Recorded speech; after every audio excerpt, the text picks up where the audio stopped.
Salut à toutes et tous et bienvenue sur AP Photographie pour un nouveau tutoriel de retouche. AP Photographie? Oui, mais sur YouTube. Ah. Donc dans le tutoriel du jour, nous allons voir ensemble l'outil Fluidité. Alors qu'est-ce que l'outil Fluidité ou Liquify en anglais? C'est un outil Photoshop qui va vous permettre de déformer. Alors déformer dans le sens où on va donner une forme un petit peu plus harmonieuse à un corps, à un visage, une lèvre, des cheveux. Vous allez voir, c'est un outil qui permet de faire des quantités de choses. Alors après, c'est un outil qui n'a pas forcément bonne presse. On l'a vu notamment récemment dans l'actualité avec Kate Winslet, qui a souhaité ne pas être retouché sur Photoshop pour la campagne L'Oréal. Donc voilà, ça c'est on va dire une première. Maintenant, les majorités des grosses campagnes publicitaires sont obligées de notifier si elles ont utilisé Photoshop ou non.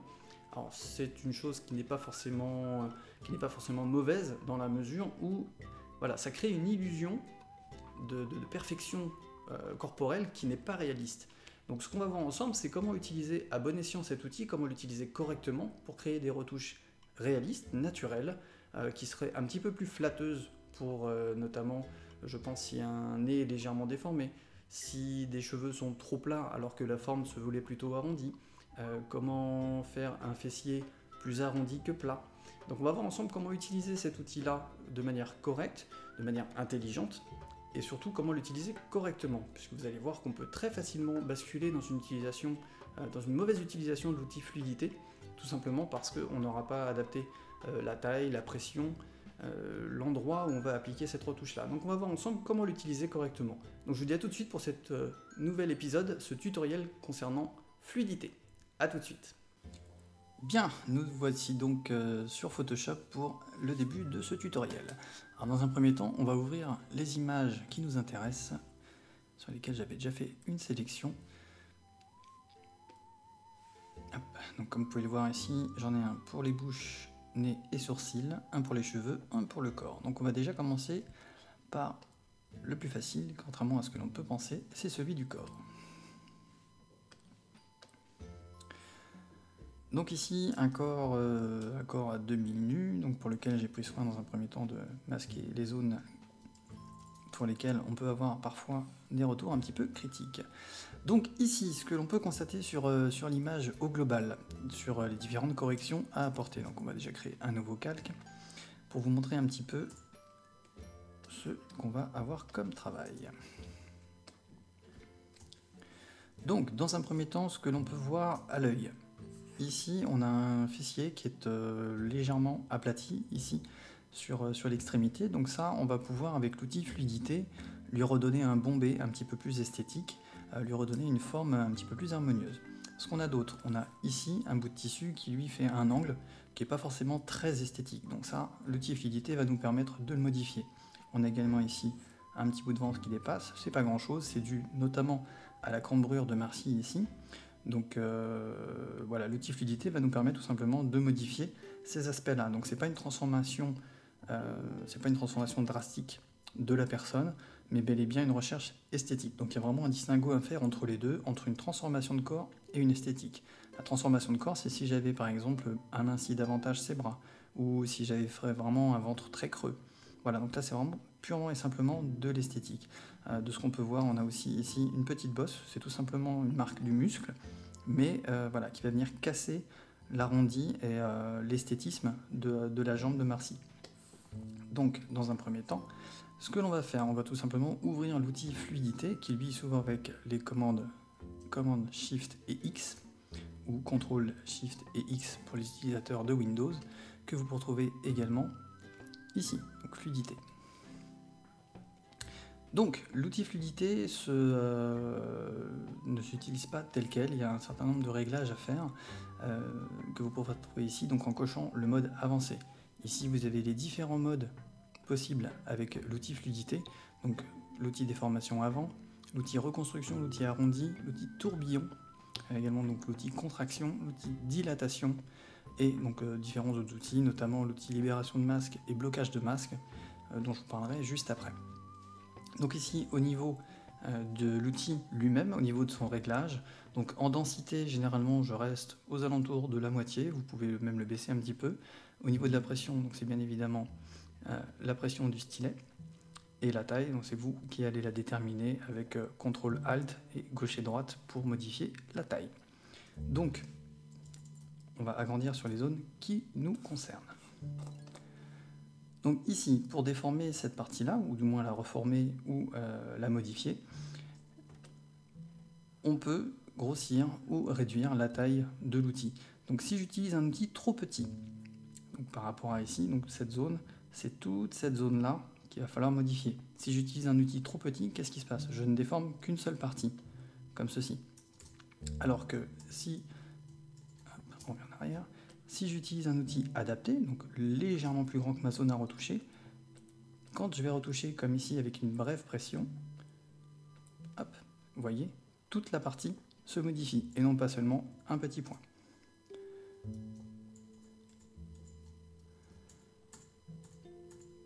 Hop, on revient en avant.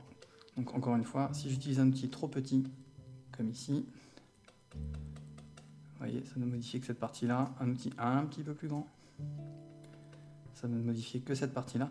Donc là, on peut bien évidemment avoir des déformations qui sont déjà pas esthétiques du tout, mais en plus pas du tout appropriées à l'utilisation. On revient en arrière. Hop. Donc on prend un outil de taille adaptée, comme ici. Donc toujours pareil, ma pression en fonction du stylet, ma densité à 50. Donc légèrement plus grand que la zone à retoucher. Et je vais repousser tout simplement, avec des brèves pressions, la partie que je souhaite modifier. Donc là, vous voyez, on a quelque chose d'un petit peu plus esthétique. Hop, ici on constate une petite bosse qu'on va pouvoir repousser également.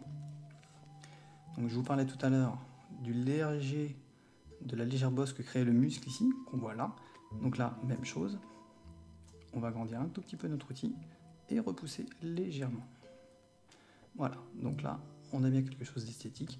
On peut même, si on veut, l'arrondir encore davantage, agrandir davantage notre cercle. Et cette fois-ci non plus pousser, mais tirer vers l'extérieur. Donc toujours sur la zone à retoucher elle-même. Sur les fesses dont je vous parlais tout à l'heure.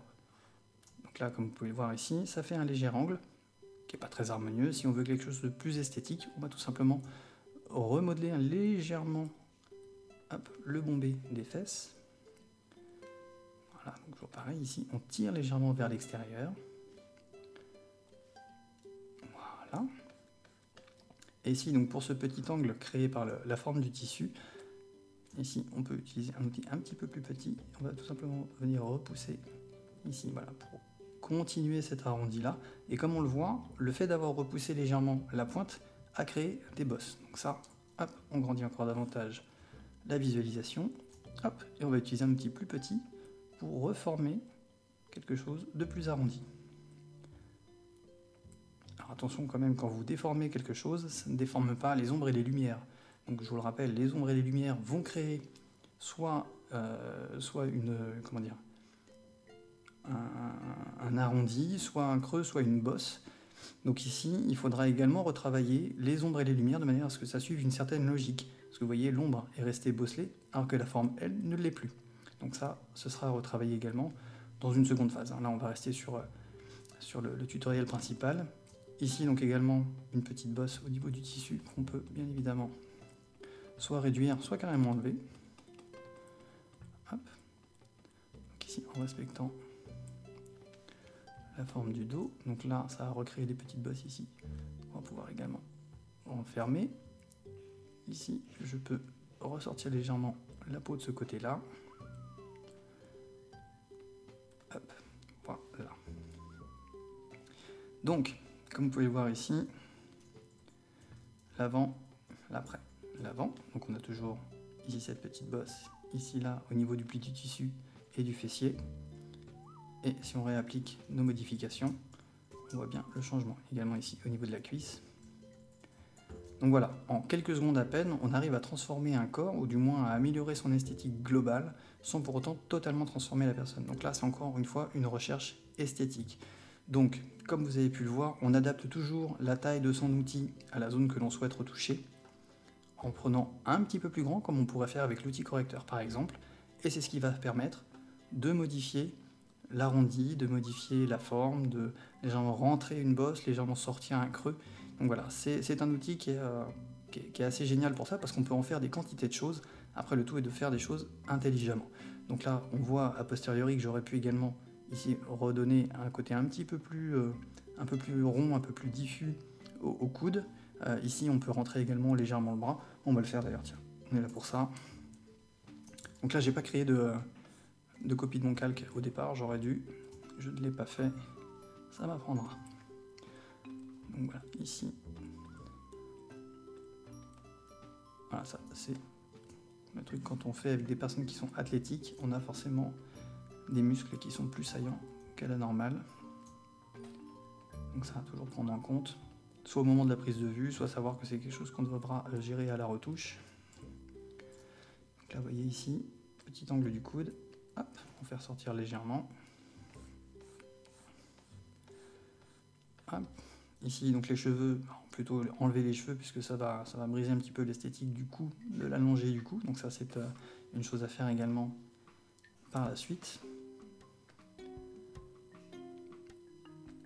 Hop. Donc là, vous voyez, on a bien redonné un aspect un petit peu plus doux à cette partie-ci et au coude également. Donc, ok. Donc vous voyez la partie du bras qu'on a remis. Donc ici le corps, ici le bras. Donc voilà pour ce que on peut faire avec l'outil fluidité sur un corps.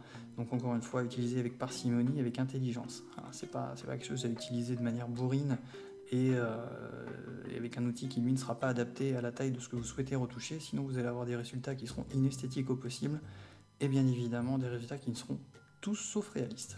Donc voilà pour la partie du corps. Également, donc au niveau des cheveux. Donc pour les cheveux, c'est également quelque chose d'esthétique puisque le cheveu va être, de par sa nature, assez sauvage entre guillemets. Donc on va tout simplement apprendre à dresser un cheveu, à lui donner la forme que l'on souhaite, à faire en sorte que le cheveu soit plus esthétique dans sa forme, pas dans son aspect, puisque ça c'est quelque chose qui reste naturel, bien qu'on peut évidemment faire des retouches de cheveux si on le souhaite, mais là c'est vraiment pour travailler l'aspect bombé. Donc même chose que tout à l'heure, je vais vous montrer rapidement de quoi je parle. Donc ici au niveau du portrait de la comédienne Paola, que j'embrasse au passage, donc ici, vous voyez là, on a une perte de ce bombé, on a quelque chose, une zone qui est devenue tout d'un coup très plate. Ici, même chose, on a une vague comme ça qui n'est pas très esthétique, donc ça on va essayer de le retoucher également. On peut ici redonner un léger bombé supplémentaire, donc c'est vraiment un travail sur la forme elle-même. Vous voyez ici on peut le faire également au niveau du vêtement, ici si on trouve que le vêtement tombe trop bas, ici avec un angle, ici également avec une cassure, on va avoir un angle droit comme ceci au lieu d'avoir un bel arrondi, donc ça on peut le retravailler également avec fluidité. Donc je vais vous montrer tout de suite comment on fait. Donc ça, on va faire la même erreur tout à l'heure. On va prendre notre calque et toujours avec commande Shift et X pour appeler la fonction fluidité.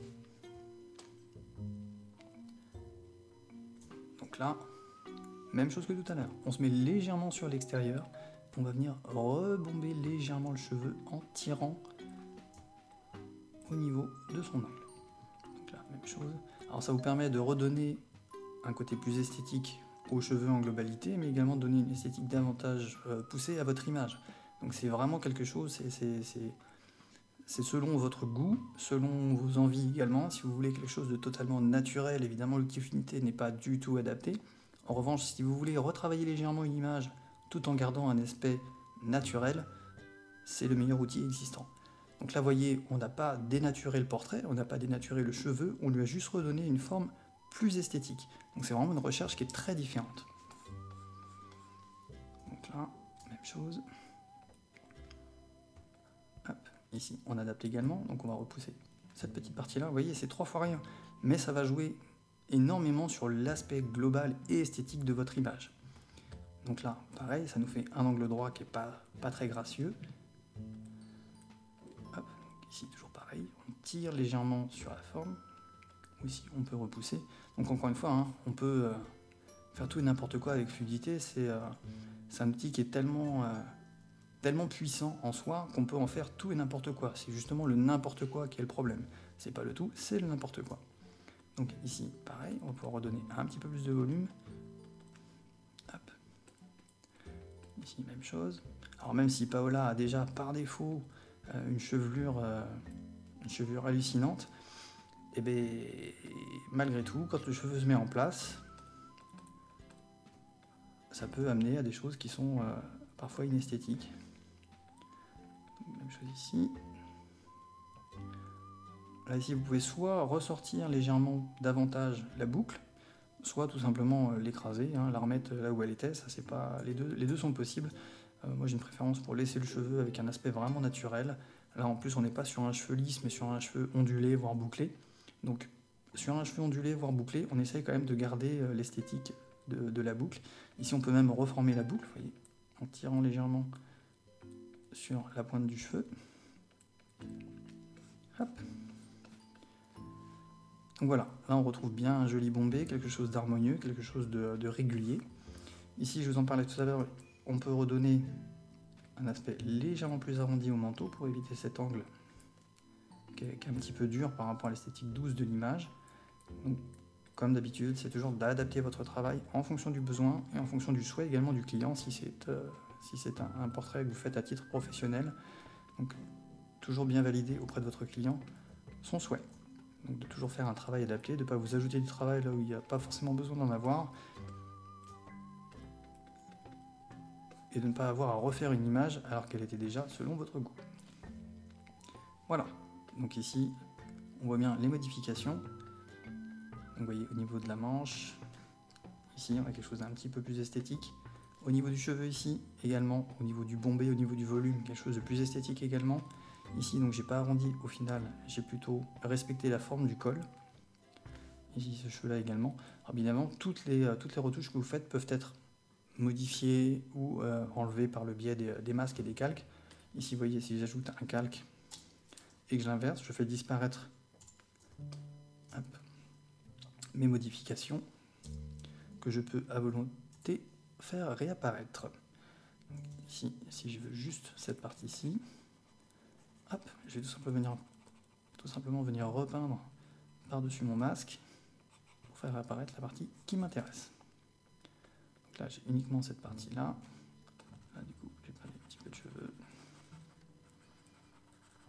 Voilà, en venant repeindre par-dessus, je récupère bien uniquement la partie que je souhaitais. Hop. Donc voilà, les masques et les calques, hein, si vous n'aviez pas suivi le tutoriel, je vous rappelle qu'il est disponible, où je réexplique tous les fondamentaux d'utilisation du calque et du masque. Ici, si je me dis, ah mince, non, finalement, ça me plaît pas, j'ai envie de revenir dessus, qu'est-ce que je fais? Eh ben, je repeins en noir par-dessus, juste sur cette partie-là. Voilà. Donc ici, on a bien la modification qui nous intéressait, qui est répercutée. Donc voilà pour les cheveux, également, donc je vous l'ai montré également pour le vêtement. Donc encore une fois, tout est absolument possible, que ce soit sur une image globale, sur une partie de l'image, sur la totalité de l'image. Donc vraiment adapter cet outil en fonction de votre utilisation, pas l'inverse, n'adaptez pas votre utilisation en fonction de l'outil. Donc voilà pour la partie des cheveux. Et ensuite, si je vous montre au niveau d'un visage, donc là le visage c'est un petit peu plus particulier dans la mesure où ça va être un travail plus en finesse, plus précis. Donc ici un portrait de Manon, donc, sur lequel j'avais déjà fait notamment des retouches. Donc là, si on reprend notre sélection. Hop, donc pour vous montrer les parties ici qui peuvent être amenées à être retouchées, on a déjà ici donc la lèvre. Alors c'est juste la mimique puisqu'elle a des lèvres qui sont parfaitement symétriques en temps normal. Mais ici avec le léger sourire en coin, voilà, on perd le volume qu'on avait là au niveau de la lèvre, on le perd de ce côté-là. Donc on va tout simplement reformer la lèvre. On retrouve également le cas ici. Donc encore une fois, c'est juste parce que la lèvre est pincée. Après, si on veut pousser un petit peu plus au niveau de la recherche esthétique, on a également ici la pointe du nez qu'on peut reformer. Le fait que le nez soit légèrement décalé de ce côté-là. Ici au niveau de la forme du sourcil, toujours pareil ici au niveau du cheveu ici. Donc là, voilà, toutes ces parties-là, je vais vous montrer comment les retravailler avec fluidité. Ici, on duplique donc notre arrière-plan pour ne pas toucher au fichier de base. Et on va ouvrir donc fluidité. Donc ici, avec fluidité, ce que je vous disais tout à l'heure, c'est qu'on va avoir des zones qui sont vraiment très précises à retoucher. Donc ici, toujours la même chose, on adapte en fonction de l'outil, parce que si j'utilise un outil trop petit, hop, ça va me donner ceci. Si j'utilise un outil trop petit dans ce sens-là, ça va me donner la même chose. Donc vraiment, c'est un travail qui se fait en finesse, c'est pas un travail qui se fait à la manière bourrine où on va pas tirer en un coup, ça se fait par pression brève et répétée. C'est ça qui va vous donner un aspect naturel et pas un aspect retouché, ni plus ni moins. Donc là, sur la lèvre, on va tout simplement venir ici prendre la bordure extérieure de la lèvre et tirer légèrement dessus pour lui redonner un peu plus de volume. Donc un volume similaire à ce côté-là, pour retrouver une symétrie. Ça ne va pas.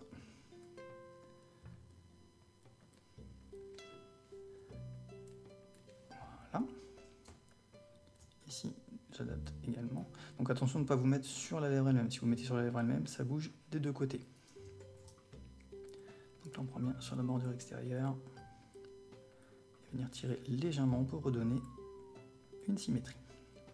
Alors un outil que vous retrouvez également sur l'outil fluidité, qui est un outil additionnel, qu'on retrouve donc ici, va tout simplement vous permettre d'isoler une partie de votre image pour ne pas y toucher quand vous utilisez l'outil fluidité. Donc par exemple ici, si je veux retoucher la lèvre du haut sans toucher la lèvre du bas, je vais tout simplement venir peindre en rouge par-dessus ici, comme ceci, pile au bord. Voilà. Donc ça, cette partie-là, ce masque, va venir me permettre de protéger mon image. Donc si je reprends mon outil ici et que je touche à la lèvre du haut, même si je suis là, vous voyez que ça ne touche pas à la lèvre du bas. Hop. Donc ici, ça me permet de travailler d'une manière beaucoup plus sûre, beaucoup plus sécurisée, et de ne pas avoir à retoucher par la suite une autre partie. Donc ça, c'est le masque qui va vous permettre de protéger votre image, de protéger une partie de votre image lorsque vous faites une retouche. Même chose ici, si on reprend le même exemple, si je ne veux pas toucher à sa narine qui est juste là, je veux juste toucher à cette partie-ci. On va protéger cette partie-là comme ceci, prendre notre outil donc, de retouche et venir remodeler légèrement la pointe du nez. Donc là, on est sur une retouche un petit peu plus marquée que tout à l'heure, où on va être sur une zone beaucoup moins précise. Donc voilà, pour vous montrer un petit peu. Donc là, on a bien une symétrie au niveau de la lèvre du bas, une symétrie également au niveau de la lèvre du haut. Vous voyez ici, c'est un petit peu trop bombé, donc on va venir retoucher également cette partie-là. Donc on réouvre tout simplement l'outil fluidité. Hop. Réduire légèrement la taille de cette lèvre ici. Voilà. Hop. Bien. Au niveau donc des yeux, on en parlait tout à l'heure, au niveau de la forme des yeux, juste pour vous montrer le résultat. Voilà, on a quelque chose de plus symétrique. Donc au niveau du sourcil, on en parlait tout à l'heure, donc la forme du sourcil se veut quelque chose d'harmonieux, de régulier. Ici, on a une légère absence de régularité, excusez-moi. Ici, au niveau de la crête, on va dire, des sourcils, et ici au niveau de l'arrondi. Donc deux possibilités ici. La première, c'est déjà de retirer les poils superflus, qui eux ne seraient pas très esthétiques, et ensuite de reformer le sourcil. Donc ici, on ne va pas faire seulement de la fluidité, on va déjà faire un petit peu de correction. Donc tout J ici au niveau d'outils correcteurs. Et on va venir retirer les poils superflus. Hop. Donc on enlève ceci. Comme cela. Donc ça, c'est l'affaire de secondes, mais voilà, ça va transformer déjà un petit peu votre visage. Donc là, on est vraiment purement et simplement dans l'esthétique. Hein. C'est ce que vous auriez fait chez une esthéticienne, par exemple. Voilà, ici, on a un cheveu qui vient masquer cette partie-là qu'on va retirer. Voilà. Hop, ceci. Voilà, comme cela. Donc déjà, on peut voir que ça a déjà nettoyé un petit peu la zone. S'il y en a un qui était un petit peu visible. Là, on peut soit le masquer, soit tout simplement l'éclaircir légèrement. Ça sera dans un second tutoriel sur la colorimétrie entre autres, où on va voir qu'on peut modifier tout simplement la couleur du cheveu ou la couleur du poil sans forcément le faire disparaître. C'est-à-dire que le poil est toujours présent, donc il habille toujours le visage, mais par contre il est moins visible puisqu'il est d'une couleur beaucoup plus claire. Voilà. Donc ici, rien que ça déjà, ça transforme légèrement ce qui nous intéresse. Donc on réouvre fluidité, et cette fois-ci on va se concentrer donc sur l'œil. Donc même chose au niveau de la forme de l'œil, vous pouvez tout à fait ouvrir un petit peu plus un œil comme ceci. Voilà. Donc ici, on reforme un petit peu le sourcil, comme cela. Voilà. Donc ici, en redonnant un côté vraiment arrondi. Là, on peut le faire également au niveau des quelques poils qui dépassent, pour les raccourcir. Voilà. Ici. Donc là, encore une fois, c'est vraiment purement et simplement une recherche esthétique. Et affiner légèrement la pointe. Hop. Voilà. Donc vous voyez la différence. On a un sourcil qui est bien plus dessiné. Et ça, juste avec l'outil fluidité. Donc si on reprend les deux retouches que l'on a faites, vous voyez que c'est pas un travail très long, c'est pas un travail très fastidieux, c'est un travail de précision et de patience, sachant que vous pouvez être amené bien évidemment à défaire, refaire plusieurs fois vos essais. C'est un outil qui prend du temps pour être vraiment utilisé comme il faut, pour être utilisé d'une façon optimale. Donc, ici, si on continue un petit peu sur cette recherche esthétique, donc toujours avec fluidité, ici, admettons que le lobe de l'oreille ne convienne pas, ou que la personne soit peut-être, je ne sais pas, moins complexée par ce lobe, on peut ici donc, le redessiner légèrement pour l'affiner un petit peu, voilà, comme ceci. En pointe non plus. Vous pouvez bien évidemment redessiner la forme d'un visage, ici en faisant ressortir l'os de la mâchoire, ou au contraire en le rentrant un petit peu plus pour faire un visage un petit peu plus fin.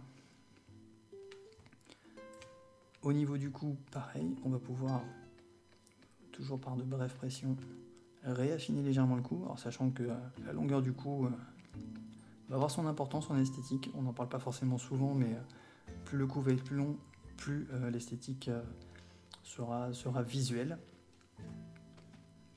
Ici, même chose au niveau de l'épaule, on a possibilité bien évidemment de rebaisser un petit peu l'épaule, parce qu'ici, dû tout simplement à la pose, on a une épaule qui est basse, une épaule qui est haute, et bien on va tout simplement reformer l'épaule, la baisser légèrement. Hop. Ici, toujours pareil, on adapte en fonction de l'endroit que l'on retouche, la taille de l'outil et les pressions de l'outil également. Voilà. Ici, on peut, comme sur les autres exemples, redonner un petit peu de bombée aux cheveux. Ici également. Voilà. Voilà, vous voyez que la transformation est très visuelle. Alors quand on n'a pas forcément vu l'avant, c'est totalement transparent. Quand on a vu l'après, on se rend compte effectivement que bah oui, la forme de la plante, elle change un petit peu. Ici, la forme de cette plante-là, elle change un petit peu aussi. Mais l'important, c'est le rendu final que vous aurez, et non pas forcément le rendu intermédiaire. Voilà, donc c'est à peu près tout sur la méthode d'utilisation de l'outil fluidité. Donc vous voyez, c'est pas un outil très compliqué à utiliser. Sa complexité réside dans le fait de l'utiliser, encore une fois, à bon escient, de l'utiliser intelligemment et de l'utiliser d'une façon adaptée à votre besoin et adaptée aux souhaits de votre client. Sur un portrait de particulier, l'outil fluidité vous servira, mais plus que rarement, dans la mesure où vous n'allez pas transformer un visage ou transformer un corps pour un particulier, sauf si c'est son souhait, bien évidemment, si lui vous l'exprime de manière claire, il faudra bien évidemment répondre à son besoin. En revanche, sur un portrait de particulier totalement classique, vous n'aurez absolument pas besoin de cet outil-là. C'est vraiment pour certains publics et sur certaines utilisations. C'est pas un outil qu'on utilise tous les jours, fort heureusement. Donc voilà, j'espère que le contenu vous aura été clair, il vous aura été concis. Donc encore une fois, si on reprend donc l'outil fluidité, comme vous l'avez vu, donc la taille sera évidemment en fonction de ce que vous allez avoir à retoucher. Donc ça, vous pouvez le faire avec les touches CTRL et ALT, gauche et droite, pour modifier la taille de votre outil. Ici, vous allez pouvoir trouver la modification de la pression, sachant que de toute façon, c'est la pression du stylet qui va jouer. Donc plus j'appuie fort, plus ça tire, moins j'appuie fort et moins ça tire. Vous voyez, donc ici, le geste est exactement de la même ampleur, c'est juste la pression de mon stylet qui change. Donc ici, si je veux modifier très fort, j'appuie très fort. Si je veux à peine modifier, j'appuie très doucement. En règle générale, la manière dont on va utiliser cet outil pour avoir un résultat naturel et surtout quelque chose de progressif pour ne pas essayer de donner un aspect définitif du premier coup. Chose qui est très difficile à avoir. Et donc ici, la densité, c'est tout simplement la modification de l'intensité de l'effet. Voilà, c'est à peu près tout ce qu'il fallait savoir sur l'outil fluidité. Comme vous le voyez, c'est un outil qui peut paraître un petit peu barbare, mais qui au final s'accommode très bien de vos méthodes de retouche. Voilà, j'espère que ça vous a plu. À tout de suite. Voilà, cet épisode sur fluidité est à présent terminé. Alors fluidité qui est un outil bien évidemment difficile à incorporer dans des retouches du quotidien, mais qui par contre peut faire des merveilles sur des travaux personnels ou même sur des retouches du quotidien. Si vous avez des travaux notamment de portraits et que la personne souhaite bien évidemment avoir un certain nombre de retouches, notamment sur son corps, sur son visage, etc., ou même dans un but purement esthétique, vous aurez la possibilité d'utiliser à présent l'outil fluidité. Alors attention, comme je vous le précisais pendant la vidéo, il y a eu notamment le cas, il n'y a pas très longtemps, d'une lettre ouverte d'une photographe qui s'était vue critiquer son travail. Alors critiquer, pas forcément de manière négative, puisqu'elle était félicitée sur la qualité de son travail, mais par contre c'était le mari de la modèle qui lui venait tout simplement dire qu'il ne reconnaissait plus sa femme parce qu'elle était trop retouchée sur les photos qu'elle lui avait livrées. Donc voilà, faites bien attention, surtout à toujours bien valider auprès de vos clients, et je vous le répète toujours, validez bien auprès de vos clients le souhait qu'ils ont en termes de retouche et en termes de transformation. C'est une chose qui est très importante si vous ne voulez pas vous voir refuser un certain nombre de vos travaux. Je profite également de cette vidéo pour vous annoncer avec une certaine fierté l'arrivée au premier cap des 1000 abonnés. Alors 1000 abonnés, c'est 1000 personnes qui se sont tout simplement abonnées à cette chaîne. Je vous invite, si ce n'est pas déjà le cas, à en faire de même, puisque j'essaierai d'organiser des petits events comme ça à chaque gap, donc 1500, 2000 et ainsi de suite. Pour fêter ensemble l'arrivée à ces 1000 abonnés, ce que je vous propose, c'est un jeu concours. Alors, un jeu concours pas n'importe lequel, puisqu'il est réalisé grâce à Wacom France, en particulier Sébastien, que je remercie très chaleureusement pour son aide. Donc ce qu'on va mettre en place pour ce concours, c'est de gagner la tablette Intuos Photo Small. Donc l'Intuos Photo Small qui est juste derrière moi ici, que j'ai eu l'occasion de tester pendant un mois pour Phototrend. Si vous n'avez pas encore vu ce test, vous avez accès au test vidéo, également à l'article qui accompagnait cette vidéo, juste en lien sur le petit encart à côté de moi. Donc cette tablette, c'est une tablette 2 en 1 qui fait et trackpad et surface tactile. Donc c'est un format small, qui dit format small dit adapté aux espaces restreints qu'ont certains photographes pour mettre en place leur matériel de retouche, mais également les photographes nomades qui vont se balader un petit peu partout avec leur ordinateur portable et une tablette. Ici vous avez vraiment l'idéal puisque c'est une taille compacte. Donc pour gagner cette tablette, c'est très simple. Je vais vous demander de me faire parvenir un avant et un après de vos photos basés sur mes tutoriels. Donc de la photo brute de capteur au format JPEG à la photo finale réalisée avec l'aide des différents tutoriels mis à disposition sur cette chaîne. Donc vous avez l'outil correcteur, la séparation de fréquences, le dodge and burn et maintenant l'outil fluidité, si c'est nécessaire. Voilà, donc je vous demanderai de me faire parvenir la photo brute de capteur et la photo finale au format JPEG de manière à ce que je puisse tout simplement juger de la qualité de votre retouche, de l'image de départ jusqu'à l'image finale. Et par ce biais-là, je sélectionnerai un vainqueur qui repartira avec, non pas cette tablette, mais une tablette qui sera évidemment neuve et envoyée par Wacom France, donc encore merci à Sébastien. Donc faites-moi parvenir vos avant-après par mail à l'adresse du jeu concours qui se situe juste en dessous, et je déterminerai donc le vainqueur qui sera annoncé le 1er décembre. Donc pourquoi 1er décembre? Tout simplement pour vous laisser un mois de battement, si jamais vous aviez des prises de vue complémentaires à faire, ou tout simplement que vous souhaitiez faire des images dédiées à ce concours, pour tout simplement avoir l'utilité d'utiliser les différents tutoriels que j'ai proposés. Donc voilà, faites-moi parvenir vos images, vos avant, vos après, et j'annoncerai donc le 1er décembre dans une nouvelle vidéo le gagnant de ce concours. Je ferai également une vidéo complémentaire spécifiquement dédiée au concours. Donc voilà, j'attends avec impatience vos résultats. Je vous dis à toutes et à tous à très bientôt. sur AP Photographie. À très vite. AP Photographie? Oui, mais sur YouTube. Ah.